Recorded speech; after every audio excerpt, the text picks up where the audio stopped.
ہر طرح کی تعریف اللہ کے لیے ہے جس نے تمام مخلوق کو پیدا کیا اور ان کی گنتی شمار کی، انہیں آج آزمایا تاکہ کل بدلہ دے۔ اس نے ان کے گھوڑوں کو ایک وقت مقررہ تک میدانوں میں ایک دوسرے سے مقابلہ آرائی کے لیے چھوڑ دیا۔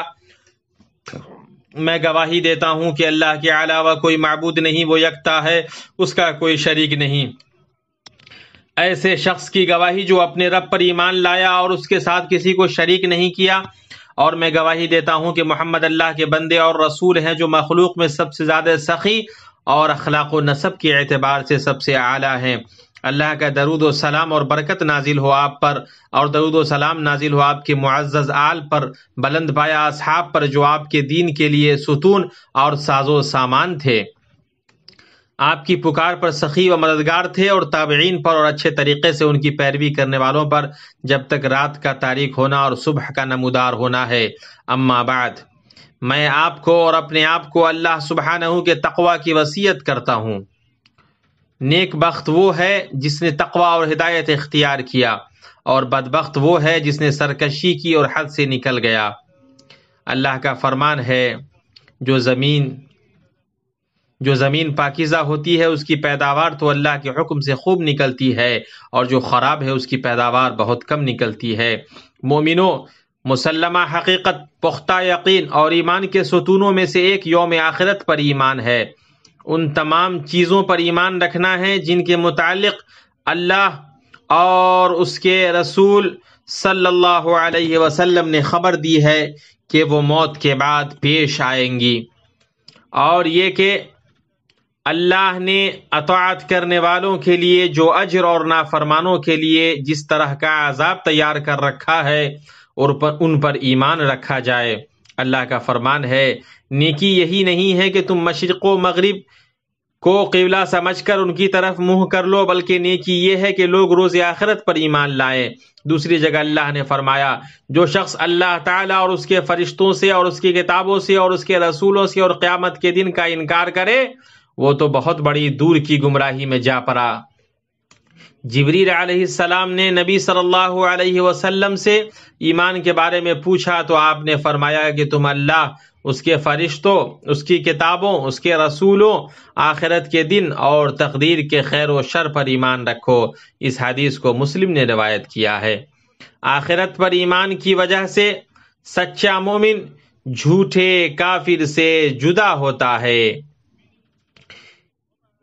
اس لیے کہ یہ غیب پر ایمان میں سے ہے اور شک و شبہ کو زائل کرتا ہے۔ اللہ کا فرمان ہے، بسم اللہ الرحمن الرحیم، الف لام میم، اس کتاب کے اللہ کی کتاب ہونے میں کوئی شک نہیں، پرہیزگاروں کو راہ دکھانے والی ہے جو لوگ غیب پر ایمان لاتے ہیں۔ اور جب مشرکین نے یوم آخرت کا انکار کیا اور اس میں شک کیا تو کہا، کیا یہ تمہیں اس بات کا وعدہ کرتا ہے کہ جب تم مر کر صرف خاک اور ہڈی رہ جاؤ گے تو تم پھر زندہ کیے جاؤ گے؟ بعید، بالکل بعید ہے یہ وعدہ جو تم سے کیا جا رہا ہے۔ زندگی تو صرف دنیا کی زندگی ہے کہ اسی میں ہم مرتے اور جیتے ہیں، اور یہ کہ ہم پھر اٹھائے نہیں جائیں گے۔ اللہ تعالیٰ نے ان کا جواب دیا اور ان کی گمراہی کو واضح کیا، آخرت کے دن کے آنے کی ان پر حجت قائم کی اور اس دن کی حکمت کو واضح کیا۔ اللہ نے فرمایا، کیا تم یہ گمان کیے ہوئے ہو کہ ہم نے تمہیں یوں ہی بیکار پیدا کیا ہے اور یہ کہ تم ہماری طرف لوٹائے ہی نہ جاؤ گے؟ اللہ تعالیٰ سچا بادشاہ ہے، وہ بڑی بلندی والا ہے، اس کے سوا کوئی معبود نہیں، وہی بزرگ عرش کا مالک ہے۔ دوسری جگہ اللہ نے فرمایا، آپ کہہ دیجئے کہ کیوں نہیں اللہ کی قسم، تم ضرور دوبارہ اٹھائے جاؤ گے، پھر جو تم نے کیا ہے اس کی خبر دیے جاؤ گے، اور اللہ پر یہ بالکل ہی آسان ہے۔ اللہ کا فرمان ہے، وہ لوگ بڑی سخت سخت قسمیں کھا کھا کر کہتے ہیں کہ مردوں کو تو اللہ تعالیٰ زندہ نہیں کرے گا۔ کیوں نہیں، ضرور زندہ کرے گا، یہ تو اس کا برحق لازمی وعدہ ہے، لیکن اکثر لوگ جانتے نہیں، اس لیے بھی کہ یہ لوگ جس چیز میں اختلاف کرتے تھے اسے اللہ تعالیٰ صاف بیان کر دے، اور اس لیے بھی کہ خود کافر اپنا جھوٹا ہونا جان لے، پھر جب کسی چیز کا ارادہ کرتے ہیں تو صرف ہمارا یہ کہہ دینا ہوتا ہے کہ ہو جا، پس وہ ہو جاتی ہے۔ اللہ نے ان کے اس دن کو بھول جانے کی مذمت کی، چنانچہ اس دن کو بھولنے کی ان کو سزا دے گا، اور ان کو آگ میں ڈالے گا اور ان کا کوئی مددگار نہیں ہوگا۔ چنانچہ اللہ کہے گا آج ہم تمہیں بھلا دیں گے جیسے کہ تم نے اپنے اس دن کے ملاقات کو بھلا دیا تھا۔ تمہارا ٹھکانہ جہنم ہے اور تمہارا مددگار کوئی نہیں۔ آخرت کا دن وہ دن ہوگا جس دن بندے کے دل میں گھبراہٹ ہوگی، اس کے پہلوؤں میں خوف ہوگا، وہ ہاں کو پکار کا دن ہوگا، حسرت و افسوس کا دن ہوگا، ہار جیت کا دن ہوگا۔ اس دن سارے جہانوں کے رب کے سامنے لوگ کھڑے ہوں گے، قبروں سے نکالے جانے کا دن ہوگا، دلوں کے بھید کھلنے کا دن ہوگا، جس دن زمین پوری شدت سے جھنجھوڑ دی جائے گی اور اپنے بوجھ باہر نکال پھینکے گی۔ اللہ کے بندو، قوم کے تئیں انبیاء علیہم السلام کی اہم ذمہ داریوں میں سے ایک یہ تھی کہ وہ ان کو یوم آخرت پر ایمان لانے کی دعوت دیں اور اس کے حالات اور ہولناکیوں کو بیان کریں، اس لیے کہ اس دن کی یاد دہانی نیکی اور ہدایت کی طرف لے جانے والی ہے اور اس سے غفلت برائی اور ہلاکت کی علامت ہے۔ آخرت کے دن کی طرف بندہ جو پہلا قدم رکھتا ہے وہ اس کی موت ہے، پھر اس کی قبر ہے اور قبر میں اس کا امتحان اور آزمائش ہوتی ہے۔ چنانچہ وہاں اس کو یا تو اعزاز بخشا جاتا ہے یا عذاب دیا جاتا ہے، مومن کامیابی و توقیر سے نوازا جاتا ہے اور کافر کو ناکامی اور سزا ملتی ہے۔ نبی صلی اللہ علیہ وسلم نے فرمایا میری طرف یہ وحی کی گئی ہے کہ تمہارا مسیح دجال کے فتنے کی طرح یا اس کے قریب قریب قبروں میں امتحان لیا جائے گا، چنانچہ تم میں سے ہر ایک کے پاس فرشتہ آئے گا اور اس ہر ایک سے پوچھا جائے گا کہ اس شخصیت کے متعلق تم کیا جانتے ہو۔ جو شخص ایمان یا یقین والا ہوگا تو وہ کہے گا کہ یہ اللہ کے رسول حضرت محمد صلی اللہ علیہ وسلم ہے جو ہمارے پاس ہدایت کی باتیں اور کھلی دلیلیں لے کر آئے، ہم نے ان کی دعوت کو قبول کیا اور ان کی اطاعت کی۔ وہ 3 بار کہے گا۔ پھر اس شخص سے کہا جائے گا کہ تو اطمینان و سکون سے سو جا، ہم جانتے تھے کہ تو یقین و ایمان والا تھا۔ اور جو شخص منافق ہوگا تو وہ کہے گا میں تو کچھ نہیں جانتا، لوگوں سے ایک بات سنتا تھا تو میں بھی ویسے ہی کہہ دیتا تھا۔ اس حدیث کو بخاری اور مسلم نے روایت کیا ہے۔ دوسری حدیث مسند احمد میں ہے کہ نبی صلی اللہ علیہ وسلم نے فرمایا پھر اسی کے لیے جنت کا ایک دروازہ کھولا جاتا ہے، فرشتہ کہتا ہے اگر تو اپنے رب پر ایمان لاتا تو یہ تیرا ٹھکانہ تھا، اب چونکہ تم نے اللہ تعالیٰ کا انکار کیا ہے تو اللہ تعالیٰ نے اس کے بدلے تیرا ٹھکانہ یہ بنایا ہے اور اس کے لیے جہنم کا ایک دروازہ کھول دیا جائے گا۔ پھر فرشتہ اسے ہتھوڑے کی ایک ضرب لگاتا ہے جسے جن و انس کے علاوہ ہر مخلوق سنتی ہے۔ اس حدیث کو امام احمد نے روایت کیا ہے۔ قبر یا تو نعمت والی ہوگی یا عذاب والی، اس کے بعد قیامت کے دن اسے دوبارہ زندہ کیا جائے گا، اور یہ کہ قیامت قطعاً آنے والی ہے جس میں کوئی شک و شبہ نہیں، اور یقیناً اللہ تعالیٰ قبر والوں کو دوبارہ زندہ فرمائے گا۔ پھر روحوں کو جسموں میں لوٹا دیا جائے گا اور زمین ان کے لیے اس طرح پھٹ جائے گی جیسے پودے کے لیے پھٹتی ہے۔ جس دن زمین پھٹ جائے گی اور یہ دوڑتے ہوئے نکل پڑیں گے، یہ جمع کر لینا ہم پر بہت ہی آسان ہے۔ اس اللہ کی نشانیوں میں سے یہ بھی ہے کہ تو زمین کو دبی دبائی دیکھتا ہے، پھر جب ہم اس پر مہ برساتے ہیں تو وہ تر و تازہ ہو کر ابھرنے لگتی ہے۔ جس نے اسے زندہ کیا وہی یقینی طور پر مردوں کو بھی زندہ کرنے والا ہے، بے شک وہ ہر چیز پر قادر ہے۔ اس دن قیامت کبریٰ واقع ہوگی، لوگ اپنی قبروں سے ننگے پاؤں، ننگے بدن اور بلا ختنہ کے رب العالمین کی طرف نکلیں گے۔ سورج ان کے قریب ہوگا، وہ پسینے سے تر بتر ہوں گے اور اعمال کو تولنے کے لیے میزان قائم کیا جائے گا۔ جن کی ترازو کا پلہ بھاری ہو گیا وہ تو نجات پانے والے ہو گئے، اور جن کے ترازو کا پلہ ہلکا ہو گیا یہ ہیں وہ جنہوں نے اپنا نقصان آپ کر لیا، جو ہمیشہ کے لیے جہنم واصل ہوئے۔ نامہ اعمال تقسیم کیا جائے گا، کوئی اپنے نامہ اعمال کو داہنے ہاتھ سے لے گا، کوئی بائیں ہاتھ سے یا اپنی پیٹھ کے پیچھے سے لے گا۔ اللہ سبحانہ کا فرمان ہے ہم نے ہر انسان کی برائی بھلائی کو اس کے گلے لگا دیا ہے، اور بروز قیامت ہم اس کے سامنے اس کا نامہ اعمال نکالیں گے جسے وہ اپنے اوپر کھلا ہوا پالے گا۔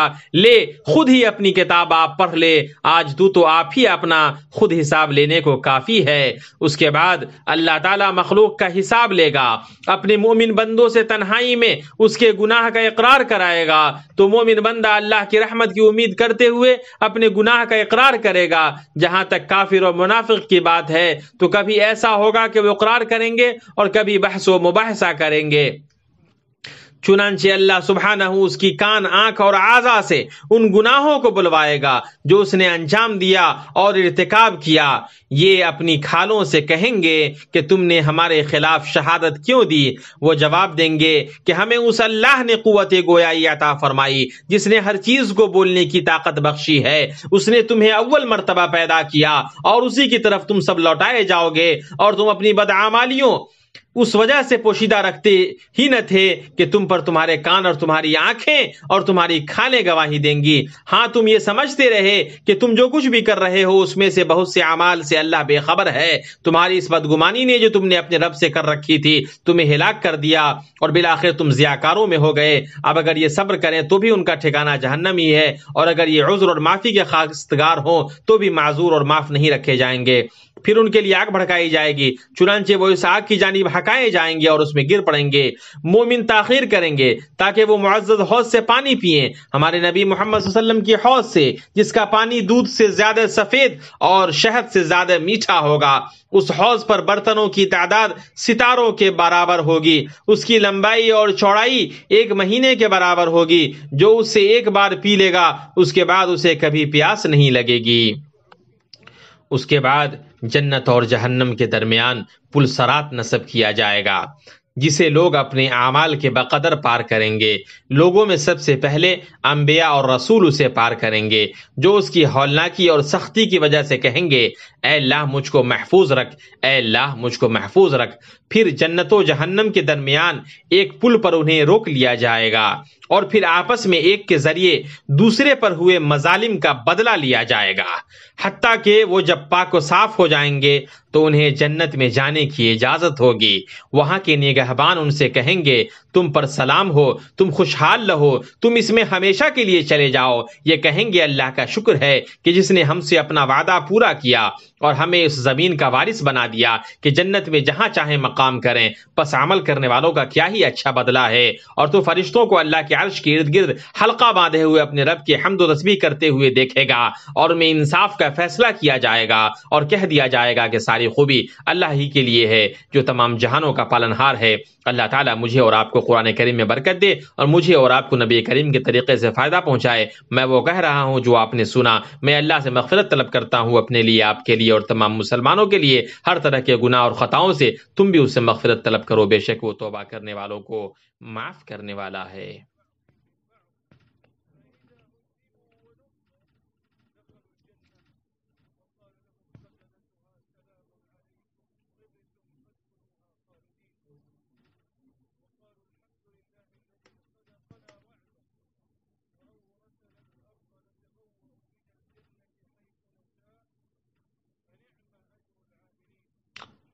ہر طرح کی حمد اللہ کے لیے ہے جو تمام طرح کی حمد کا اہل اور مستحق ہے۔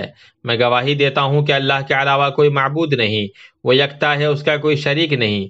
ایسی گواہی جو اسے اس کے شائن شان ہے، اور میں گواہی دیتا ہوں کہ محمد اللہ کے بندے اور اس کے رسول ہیں۔ آپ کے سچے ہونے میں کوئی شک نہیں۔ اللہ کا درود و سلام اور برکت نازل ہو آپ پر، آپ کے آل و اصحاب پر، اور آپ کی اچھی طرح پیروی کرنے والوں پر، جب تک بادل بارش برساتا رہے گا اور اس کی بجلی کڑکتی رہے گی۔ اما بعد، اللہ کا تقوی اختیار کرو اے اللہ کے بندو، اور اس دن سے ڈرو جس میں تم سب اللہ تعالیٰ کی طرف لوٹائے جاؤ گے، اور ہر شخص کو اس کے اعمال کا پورا پورا بدلہ دیا جائے گا، اور ان پر ظلم نہیں کیا جائے گا۔ مسلمانوں، یوم آخرت اور اس کی ہولناکیوں اور احوال پر ایمان بندے کے عمل کی درستگی، اس کے نفس کی پاکیزگی اور سیرت کے استقامت کا سبب بنتا ہے۔ چنانچہ وہ نہ تو محرمات میں پڑتا ہے، نہ گناہوں کا ارتکاب کرتا ہے، اور نہ آخرت کی دائمی سعادت کو حاصل کرنے میں کوتاہی کرتا ہے، اور نہ اسے گرمی کے بادل یا مجنوں کے خیال جیسے کم تر درجے کی لذت سے بدلتا ہے۔ نیند کا خواب ہو یا ڈھلتا سایہ، عقل مند اس سے دھوکہ نہیں کھاتا ہے۔ دنیا گزرنے والی ہے اور آخرت آنے والی ہے۔ مومن جس بلند ترین مقام کی تمنا کرتا ہے وہ یہ ہے کہ آخرت کے دن اس کا پلڑا بھاری ہو، اور اس دن اسے خوشخبری دی جائے اور مشکلات سے گل و خلاصی پر حمد بیان کرے۔ پھر اس کا ٹھکانہ سخاوت والے محسن کریم کی نوازش سے ہمیشگی اور نعمت والے گھر میں ہو۔ درود و سلام نازل ہو ہدایت دینے والے رحمت پر، توفیق یافتہ نعمت پر، آپ کے نبی محمد رسول اللہ پر۔ اے اللہ درود و سلام اور برکت نازل ہو آپ پر، پاک باز اور نیکوکار آپ کے اہل بیت پر، آپ کی بیویوں پر جو مومنوں کی مائیں ہیں۔ اے اللہ تو راضی ہو جا چاروں خلفاء ائمہ مخلصین ابو بکر، عمر، عثمان اور علی سے، تمام صحابہ اور آل سے، قیامت تک ان کی اچھی طرح پیروی کرنے والوں سے۔ ان کے ساتھ تو اپنے جود و کرم سے ہم سے بھی راضی ہو جا اے کریم و متعال۔ اے اللہ اسلام اور مسلمانوں کو عزت عطا فرما۔ اے اللہ اسلام اور مسلمانوں کو عزت عطا فرما، دین کے حدودوں کی حفاظت فرما اور اپنے مومن بندوں کی مدد فرما۔ اے اللہ مصیبت زدہ مسلمانوں کی مصیبت کو دور فرما اور پریشان حالوں کی پریشانی کو دور فرما، قرض داروں کے قرض کو ادا کروا دے اور ہمارے مریضوں اور بیمار مسلمانوں کو اپنی رحمت سے شفا عطا فرما۔ اے سب سے زیادہ رحم کرنے والا، اے اللہ اپنے وطنوں میں محفوظ رکھ، ہمارے اماموں اور حکمرانوں کی اصلاح فرما اور حق توفیق اور درستگی کے ذریعے ہمارے امام اور ہمارے حکمرانوں کی تائید فرما۔ اے اللہ ان کو اور ان کے ولی عہد کو اس چیز کی توفیق دے جس میں ملک اور لوگوں کی بھلائی ہے رب العالمین۔ اے اللہ حدود اور سرحدوں پر تعینات ہمارے سپاہیوں کو درستگی عطا فرما۔ اے اللہ تو ان کا حامی و ناصر و مددگار بن جا۔ اے اللہ ہمارے لیے دین کو درست فرما جس میں ہمارے معاملات کی حفاظت ہے، اور ہمارے لیے ہماری دنیا کو درست فرما جس میں ہماری روزی ہے۔ ہماری آخرت کو درست کر جس کی طرف ہمیں لوٹنا ہے، اور زندگی کو ہمارے لیے ہر طرح کی بھلائی میں اضافہ کا ذریعہ بنا، اور موت کو ہمارے لیے ہر بلائی سے راحت کا ذریعہ بنا اپنی رحمت سے اے رب العالمین۔ اے اللہ ہمیں دنیا میں بھی بھلائی عطا فرما۔